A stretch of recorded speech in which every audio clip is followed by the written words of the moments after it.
Hi guys, so today I'm going to share with you my November and December favorite. I have a lot of things today that I'm really excited to share with you guys, so let's just get right into it.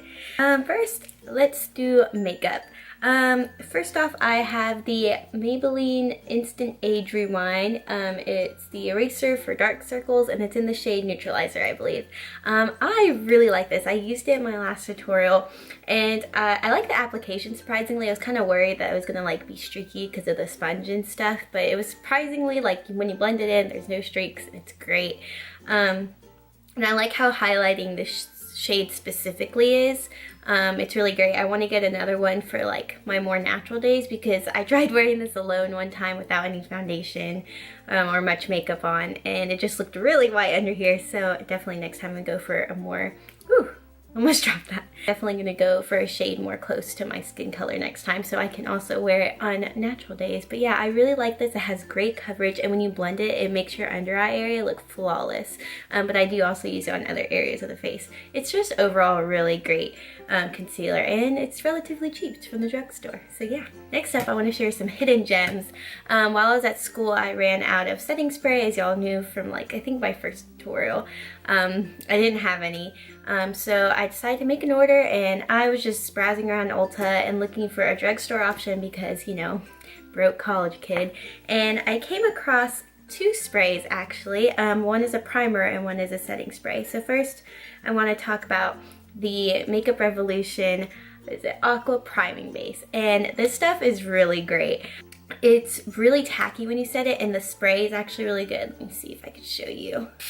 It's like very misty and it doesn't like squirt all over your face. It comes out as a nice mist and it disperses really evenly and it has like a nice kind of rose scent. So if you don't like rose scents, maybe you won't like this. But it's very subtle, it's not too in your face. I really like it. When it sets on the face, it's nice and tacky so you know your foundation's gonna go on really well and stick and stay. So I really like this and I believe it was only like, I think it was $7 or $10. I don't know. I'm gonna put a link down below so you can go check it out. And then next is the Makeup Revolution Oil Control Fixing Spray. And I also really like this one. Once again, like the mist on this is really great, disperses really well. It doesn't squirt all over your face. And I really just like how it sets my makeup because like I tend to get pretty oily in my T-zone, so I usually like to powder a lot there and sometimes my nose, like you can see it, like you can see the powder on it and it's really gross. So when I spray this on, like it just melts all of my makeup nicely together and it just looks fresh and it doesn't look like I just have powder all over my face. So I've really been liking this and it's also around the same price range, like $7 to $10. But yeah, I would definitely go check it out. It's a great alternative to like the Urban Decay setting spray that, you know, most people rave about. Next up is the Essence Pure Nude Highlighter in the shade Be My Highlight. This was kind of circling around the beauty community on YouTube and I can understand why. I kind of gotten over the trend of like the super in your face glittery highlight. Like it's nice I guess if you're going out, but for every day it's just not ideal personally for me. If you like it, then that is like a-okay. But I just really like this because it is awesome to use like on days like today where I did makeup but it's not like too in your face and you can see it gives like a nice sheen and a nice glow, but it's not like unnatural. I feel like it looks very like, I guess naturally like glowy, and I really don't know what else to say about it. It's just not too in your face. It's very good for every day and it's cheap. It was only like $5. Next up, I'm going to move on to books. I've been doing a lot of reading recently. I'm working on a book right now, which will most likely be in my next favorites video. And I have two books to share with you today. One is a nonfiction and one is a fiction. So first, I want to share with you a book I read, I believe it was in November. I don't know, I think I was about to have finals and all that, so it was in November. And this is Not a Fan by Kyle Idleman. I can read the, here. I'm gonna read the back here of what it says. Are you a fan or a follower? The dictionary defines a fan as an enthusiastic admirer. Fans want to be close enough to Jesus to get all the benefits, but not so close that it requires sacrifice. Fans may be fine with repeating a prayer, attending church on the weekend, and slapping a Jesus fish on their bumpers. But is that really the extent of the relationship Jesus wants? Jesus was never interested in having admirers if it's not fans he is looking for. Not a fan challenges you to consider what it really means to call yourself a Christian. With a direct frankness that you're not likely to hear in Sunday school class, Kyle invites you to take an honest look at your relationship with Jesus. His call to follow may seem radical to us, but Jesus desires it for every believer. And this is a really good description of the book. It really, like, when you go through the chapters, it really makes you evaluate your own relationship with the Lord and think, like, okay, like, where do I stand in this, like, part of my relationship with him? Is this a part of my life that I'm willing to give all to him, or am I just being a fan and just rooting on what he's for and what he's about, but not actually partaking in what he wants us to partake in? And that's be a follower of Christ and help others know the love of Christ. And so this is a really great book, and I recommend it for any believer. And yeah, next up is the nonfiction, and I didn't realize this is such an old book. I thought this was relatively new. I don't know, I just heard really great things about it. And it's kind of a funny story by Vizzini. I am so sorry if I said that wrong. But it is such a good book. It's about this boy, and he just entered high school, and he got into this really prestigious school, and you have to like apply for and stuff, and you have to be incredibly smart. And he got into it, and that was like his dream, and then all of a sudden he gets depression, and you know, all of these things start happening, and he just doesn't know how to deal with it. And then he gets to a point where he wants to kill himself and commit suicide. And so he calls himself in this hospital, and it talks about his story and just how he's working through all of his things and how he meets these people and how all of that affects him. And it's a really good book. I highly recommend it. It's just a really good read. It's actually really funny. It sounds like really depressing and sad, and it has its moments, but like the character of this book, like the narrator, I don't know, he makes it very lighthearted and just to see it in a nicer light. And yeah, so I really liked this book and I recommend it. Next up is a fashion favorite. And you guys probably are going to see this coming, it's not a surprise, but it is my Brandy Melville sweater. They are still selling this. I saw it in PacSun the other day, and I was really tempted to get the like pale pink one, but I didn't. And yeah, I've just been wearing this a ton. It's my go-to, like I said in my sweater collection video. If you want to check that out, I will have that linked below, or maybe up here. We'll see how that goes. But yeah, I wear this all the time. It's super soft, and it just never lets me down. And it is, I don't know what you consider a hefty price, but it's like, I think $40 or something. I think that's kind of expensive for a sweater, but to me it is so worth it. I wear it enough to where it's like, you know, it's spending $40 on a nice sweater. I can be okay with that if I wear it all the time. But yeah, I highly recommend it. My last like physical thing I have to share with you here is, I'm so excited about this, is food, and it's the Quaker instant oatmeal blueberries and cream, guys. It has its very own box. You guys have no idea how excited I am about this. Okay, so story time.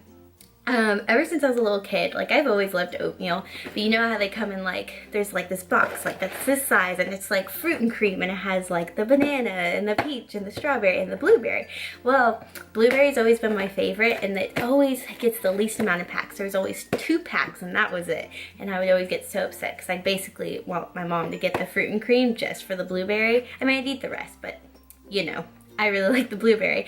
And then when I was at my dad's, like, I saw that they had an individual box for blueberries and cream, and I was just like, finally, yes. I was so stoked, and yeah, this is probably gonna be a staple of mine for months, probably until I get tired of it, if I ever get tired of it. But yeah, I'm really excited about it. So if you were like me and you were always a blueberries and cream fanatic, and that's why you always got the fruit and cream packs, here you go. I hope this makes your day, because it certainly made mine. Now we are gonna get to like entertainment and things like that. So lately I have been watching Parenthood, and it's on Netflix. My roommate told me to watch it before the break. I'm on Christmas break right now, if you didn't know. She told me that I had to like watch the series over Christmas break, and that was super good, and I was gonna get hooked. And I started watching it, and at the beginning I was just kind of like, yeah, like this is good, like this is alright, but like now I'm invested. I'm not done yet. I'm on the 5th season. There's 6. I've been watching a ton, probably more than I like to admit, but it is really good. It's just about the way I think of it as, it's like Modern Family, if you've ever seen Modern Family on TV, but it's more like drama, you know, like whereas Modern Family is more like comedic and it's like funny and lighthearted. This is more like stuff gets real. But yeah, it's a really good show and I recommend it.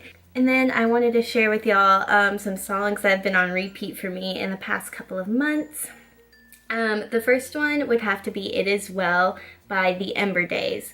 I just really like how like calm and soothing it is. Like whenever I'm feeling like anxious or nervous about something and I just need to like chill out, I put on that song and it just like mellows me out. It's so good. And I just highly recommend it. The singer's voice, like it's just so soothing, and yeah, I really like that song. It's a great turn on like the original.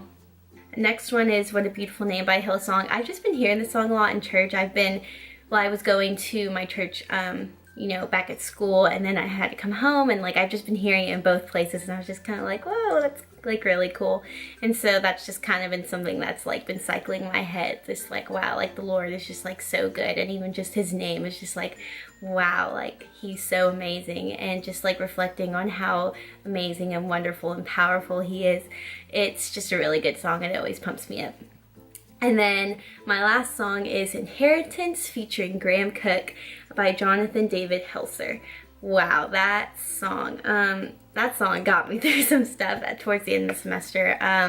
I was just really drained, you know. I'm sure it's like a normal thing that most people go through, but I was just drained and I was tired at the end of the semester and I was stressed because of finals, and like I found a song on Spotify for Through the Discover Weekly, which if you have Spotify, you should really check out that playlist they make for you personally. Like I find such great things there like every week, like it never disappoints. But yeah, I was just in the car one day and I was listening to it and it came on and I wasn't really paying attention, like I was kind of falling asleep, but then like I'm assuming Graham Cook was started to speak and like he was saying something and it just really caught my attention, and so I was listening, and the next thing you know, by the end of the song I'm just like bawling. But it's a really great song and I highly recommend it. It's more dialogue than it is actually singing, but it's beautiful and it's just amazing. You have to go check it out. Yeah, that wraps up my November and December favorites. I hope y'all enjoyed this video. If there's any favorites that y'all had during these past 2 months, you know, with the holidays or like just things you've really been enjoying lately, let me know down in the comments. And also, I just put up a new blog post on my blog, on my website, and so I will have that link down below as well. Please go check it out. It means so much to me. I just talked about, basically I reviewed my year 2016, like all the cool things like the Lord's done this past year, and like it was a really rough year at the same time, but like wow, well, you'll know in the blog post. I'm just bewildered by how 2016 went, and I'm really excited and hopeful to see what 2017 has for me and for you and just for everyone. And so yeah, thank you guys for watching and I'll see you next time. Bye.